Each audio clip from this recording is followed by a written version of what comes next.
নবী সাল্লাল্লাহু আলাইহি ওয়াসাল্লাম এই ব্যাঙ মারতে নিষেধ করেছেন, কেননা এই ব্যাঙ সে ইব্রাহিম আলাইহিস সালামকে বাঁচানোর জন্য চেষ্টা করেছিল, এই চেষ্টা আল্লাহ কবুল করেছেন। সুতরাং ভালো কাজের চেষ্টা যদি আপনি করেন, আল্লাহ তাআলা আপনার এই ভালো কাজটাকে কবুল করে নেবেন। সুতরাং আমাদেরকে সবসময় চিন্তা করতে হবে, এই ভালো কাজ করার কারণে ব্যাংকে সম্মানিত করা হয়েছে, এবং ব্যাংক যে ঘরে থাকে সেই ঘরের ভিতরে আল্লাহ তাআলা বরকত নাজিল করবেন।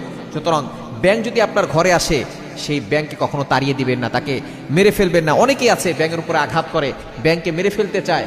আল্লাহ পাক রব্বুল আলামিন এই টিকটিকিকে নবী সাল্লাল্লাহু আলাইহি ওয়াসাল্লামের মাধ্যমে মারতে বলেছেন, এটা হাদিস দ্বারা প্রমাণিত।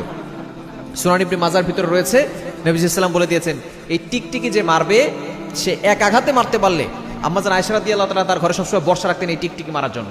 এটা একটা বিষাক্ত প্রাণী, এবং সে ফু দিয়েছিল ইব্রাহিম ইসলামের আগুনকে যাতে করে ধাউ ধাউ করে জ্বলে। আর ব্যাঙ সে বাঁচানোর চেষ্টা করেছিল। সুতরাং ব্যাঙ ঘরে আসলে তাকে তাড়িয়ে দিবেন না, তাকে সে থাকুক, এবং সে যদি নিজের ইচ্ছা চলে যায় তাহলে সে চলে যাবে। সে যতক্ষণ থাকবে আপনার